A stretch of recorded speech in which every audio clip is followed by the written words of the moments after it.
آج کل کا جو مالیاتی منظرنامہ ہے، اس میں کچھ بہت ہی غیر معمولی تبدیلیاں دیکھنے میں آ رہی ہیں۔ یہ ایسی تبدیلیاں ہیں جو کسی کی بھی دولت کے مستقبل پر گہرا اثر ڈال سکتی ہیں۔ تو آئیے ہم مل کر ان تبدیلیوں کا ایک گہرا تجزیہ کرتے ہیں اور سمجھتے ہیں کہ اصل میں ہو کیا رہا ہے۔ اس صورتحال کی سنگینی کا اندازہ اس بات سے لگایا جا سکتا ہے کہ صرف 30 دنوں کے اندر چاندی کی قیمت میں 26% سے زیادہ کی گراوٹ دیکھی گئی۔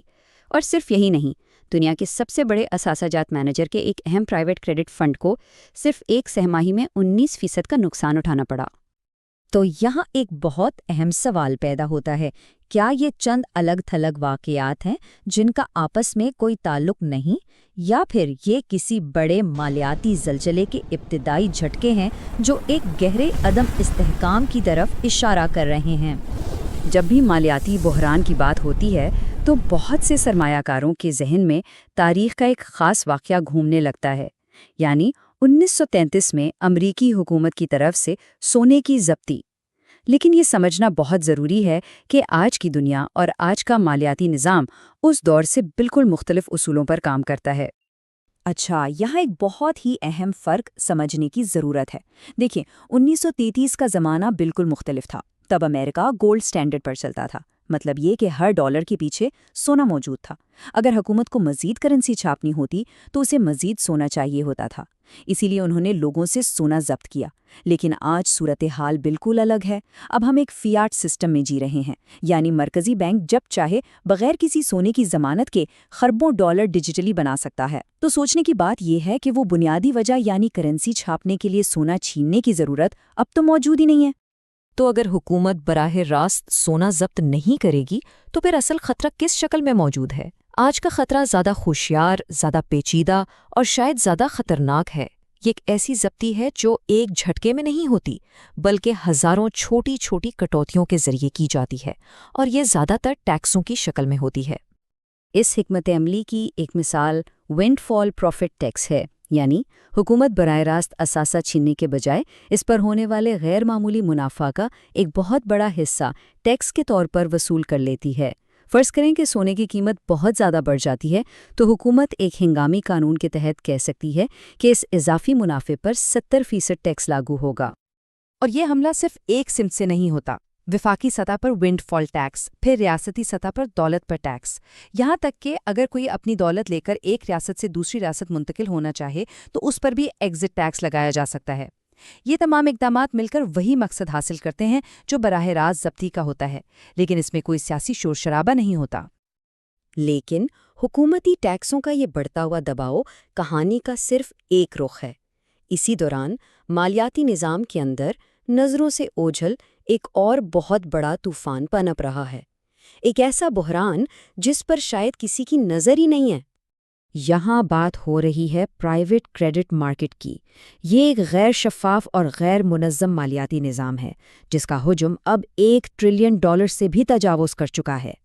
یہ وہ قرضے ہیں جو ہیج فنڈز اور پرائیویٹ ایکویٹی فرمز روایتی بینکنگ نظام سے باہر رہ کر دیتی ہیں۔ اور یہی بات اسے سب سے زیادہ خطرناک بناتی ہے۔ یہ بالکل 2008 کے سب پرائم مارگیج بحران جیسا ہے، ایک ایسا پیچیدہ نظام جسے بہت کم لوگ سمجھتے ہیں، لیکن اگر اس میں کوئی خرابی پیدا ہو جائے تو اس کا اثر ڈومینو کی طرح ایک کے بعد ایک پورے مالیاتی نظام کو اپنی لپیٹ میں لے سکتا ہے۔ تو پھر سوال یہ اٹھتا ہے کہ اگر یہ شیڈو سسٹم بیٹھ جاتا ہے تو کیا ہوگا؟ عام طور پر تو حکومت ٹیکس دہندگان کے پیسوں سے بینکوں کو بچاتی ہے، جسے بیل آؤٹ کہتے ہیں، لیکن اب ایک نئے خطرے کی بات ہو رہی ہے اور وہ ہے بیل ان۔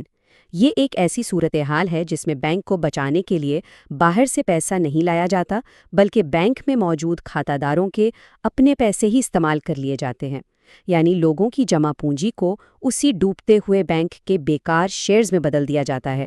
یہ ایک بہت ہی سنگین امکان ہے۔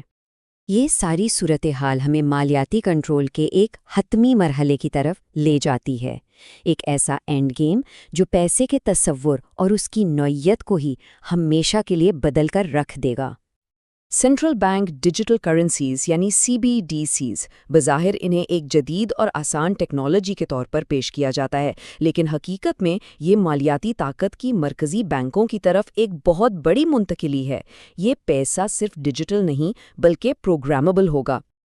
CBDC کے ساتھ پیسہ خیر جانبدار ذریعہ نہیں رہے گا، یہ ریاستی پالیسی اور کنٹرول کا ایک آلہ بن جائے گا۔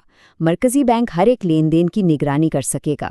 وہ پیسے پر میعاد ختم ہونے کی تاریخ لگا سکتا ہے تاکہ لوگ اسے بچانے کے بجائے خرچ کرنے پر مجبور ہوں۔ یہاں تک کہ وہ یہ بھی کنٹرول کر سکتا ہے کہ لوگ اپنا پیسہ کہاں اور کن چیزوں پر خرچ کر سکتے ہیں۔ تو اس نئی دنیا میں اصل خطرہ یہ نہیں ہوگا کہ کوئی آ کر سونا چھین لے جائے گا، نہیں، اصل خطرہ کہیں زیادہ پیچیدہ ہے۔ خطرہ یہ ہے کہ کسی کے پاس سونا تو ہوگا، لیکن وہ اسے روزمرہ استعمال کی کرنسی میں یعنی CBDC میں تبدیلی نہیں کر پائے گا۔ اس کا مطلب یہ ہوا کہ اثاثہ ہوتے ہوئے بھی اس کی قدر ایک طرح سے قید ہو کر رہ جائے گی۔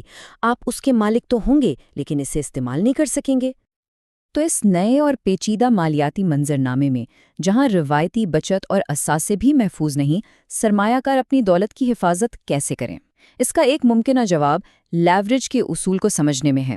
لیوریج کو سمجھنا خطرے اور انعام کے درمیان توازن قائم کرنے میں مدد دے سکتا ہے۔ اس کی ایک مثال مائننگ سٹاکس ہیں۔ فرض کریں کہ ایک کمپنی کو زمین سے 1 اونس سونا نکالنے پر $1200 لاگت آتی ہے۔ اگر سونے کی قیمت $2000 ہے تو اس کا منافع $800 ہے۔ لیکن اگر سونے کی قیمت صرف 25% بڑھ کر $2500 ہو جائے تو کمپنی کی لاگت تو وہی رہتی ہے، لیکن اس کا منافع 800 سے بڑھ کر $1300 ہو جاتا ہے، یعنی 62% سے بھی زیادہ اضافہ۔ اسی کو لیوریج کہتے ہیں۔ یہ تمام حقائق ہمیں ایک بنیادی سوال پر لا کر کھڑا کر دیتے ہیں۔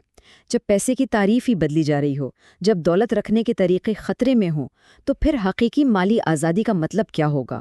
پروگرامیبل کرنسیوں اور پوشیدہ ٹیکسوں کے اس آنے والے دور میں کوئی بھی فرد اپنی مالی خود مختاری کو کیسے محفوظ رکھ پائے گا؟ یہ وہ سوالات ہیں جن کا جواب مستقبل کا تعین کرے گا۔